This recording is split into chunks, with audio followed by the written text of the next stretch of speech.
નમસ્કાર, આપ જોઈ રહ્યા છો નેશન પ્લસ ન્યૂઝ. હું છું આપની સાથે હિરલ પંડ્યા. સરકારી દસ્તાવેજોમાં સામાન્ય નાગરિકને પોતાનું નામ કે સરનામું બદલવું હોય તો સરકારી કચેરીઓના અસંખ્ય ધક્કા ખાવા પડે છે.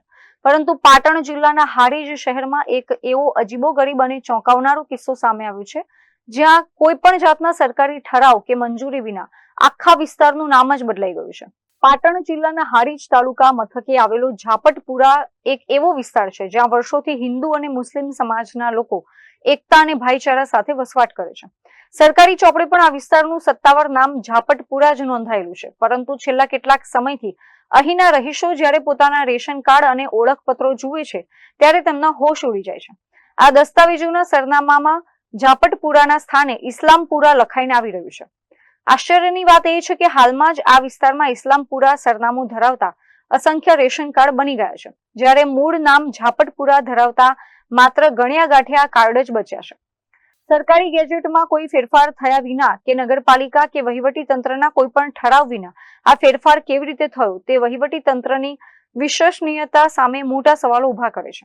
સ્થાનિક રહીશોના જણાવ્યા અનુસાર જ્યારે સરકાર દ્વારા રેશન કાર્ડની ઓનલાઈન કેવાયસી પ્રક્રિયા ફરજિયાત કરવામાં આવી ત્યારે જે તે એજન્સી કે ઓપરેટરો દ્વારા ઓનલાઈન ડેટા એન્ટ્રી વખતે ઝાપટપુરાના બદલે ઇસ્લામપુરા લખી દેવામાં આવ્યું હતું. અમારું વર્ષોથી 50 વર્ષથી ઝાપટપુરા પણ અમારે કેવાયસી કરવા જાય એમાં આ માણસોએ અમારું કેવાયસી ઇસ્લામપુરું નામ પાડ્યું, એટલે અમારે તો ઝાપટપુરું જ રાખવું. કેટલા વર્ષથી આ નામ છે ઝાપટપુરું? ઝાપટપુરું તો 50 વર્ષ થઈ ગયા. મારી યાદીમાં 50 વર્ષ થઈ. અને નવું નામ ક્યારથી દાખલ થયું? અમારા કેવાયસી કરવા જતા સાહેબ. શું માંગ છે તમારી? માંગ શું છે? ઝાપટપુરું મારું નામ ઝાપટપુરા હતું, હવે ઇસ્લામપુરા નામ પાડ્યું છે, બરોબર? એટલે મને લગ્ન કરે 35 વર્ષ 30 વર્ષ થયા, તારનું ઝાપટપુરા નામ હતું, હવે ઇસ્લામપુરા પાડ્યું. એટલે આ આધાર કાર્ડમાં કંટ્રોલના કાર્ડમાં ઝાપટપુરા નામ આવે છે, પણ શા કારણે આવી ખબર નહીં. હવે જે નવા રેશન કાર્ડો આવે છે એમાં કયું નામ આવે છે? ઇસ્લામપુરા જ આવે. જૂના કાર્ડમાં ઝાપટપુરું આવે. ઝાપટપુરું જ આવવું જોઈએ. ઝાપટપુરું. હા, એટલે કંઈક આ વિસ્તારનું નામ બદલાયું છે. આ વિસ્તારનું મોમેડન વધારે થયા એટલે વિસ્તારનું નામ બદલાયું. શું નામ રાખ્યું છે? ઇસ્લામપુરો કરે છે. આ ઝાપટપુરું છે. પહેલો લાલ બગલો હતો, પછી ઝાપટપુરું કર્યું. હજી મોજુદ છે કે પાડાવાળાનો, અને આ લોપ પાડી તો ઝાપટપુરું જ છે. રહીશોનો ગંભીર આક્ષેપ છે કે જે નામનું શહેરમાં કોઈ અસ્તિત્વ જ નથી, તે નામ કોઈના દોરી સંચાર હેઠળ કે કોઈ ચોક્કસ કાવતરાના ભાગરૂપે સરકારી સિસ્ટમમાં ઘુસાડી દેવામાં આવ્યું છે. આ ગંભીર બેદરકારી સામે સ્થાનિકોમાં ભારે આક્રોશ છે. રહીશો માંગ કરી રહ્યા છે કે વહીવટી તંત્ર આ મામલે તાકીદે તપાસ સમિતિ નિમે સત્ય હકીકત બહાર લાવે અને તમામ નાગરિકોના દસ્તાવેજો સુધારીને વિસ્તારનું મૂળ અને ઐતિહાસિક નામ ઝાપટપુરા જ રાખવામાં આવે. અને હું હારીજ ઝાપટપુરા વિસ્તારનો રહેવાસી છું. આ વિસ્તારનું નામ શરૂઆતથી ઝાપટપુરા જ છે અને આવનાર સમયમાં પણ ઝાપટપુરા વિસ્તાર જ રહેશે.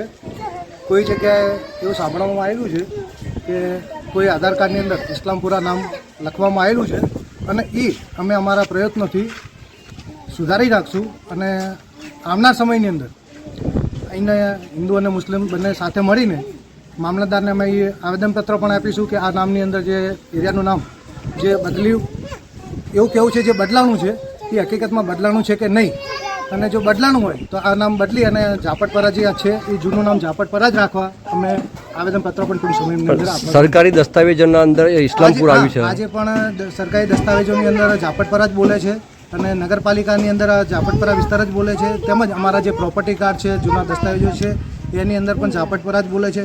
અને 90% લોકોની અંદર લગભગ ઝાપટપુરા જ બોલે છે. અને અંદાજે અમારા જાણ બહાર કોઈના એરિયા ભાઈ કોઈ આધાર કાર્ડને કે ચૂંટણી કાર્ડની અંદર ઇસ્લામપુરા જો નામ થયેલું હશે તો સરકારને અમે નમ્ર વિનંતી કરીએ છીએ કે એ નામ તત્કાળ સુધારી અને ઝાપટપુરા રાખવા વિનંતી. અત્રે ઉલ્લેખનીય છે કે આ ઘટનાએ વહીવટી તંત્રની ઓનલાઈન સિસ્ટમ અને ડેટા સુરક્ષા સામે પણ અનેક સવાલો ઉભા કરી દીધા છે. આ વિસ્તારની અસલ ઓળખ ભૂસી નાખવાના આ પ્રયાસ પાછળ જવાબદાર કોણ અને સ્થાનિકોની ઉગ્ર માંગ બાદ કલેક્ટર કે મામલતદાર કક્ષાએથી શું પગલાં લેવાય છે તે હવે જોવાનું રહેશે. Bureau report, nation plus news, Patan. સમાચારોના સતત અપડેટ મેળવવા માટે અમારી નેશન પ્લસ ન્યૂઝની યુટ્યુબ ચેનલને સબસ્ક્રાઇબ કરો, બેલ આઇકન દબાવો અને જોડાયેલા રહો ફેસબુક, ઇન્સ્ટાગ્રામ અને ટ્વિટર પર.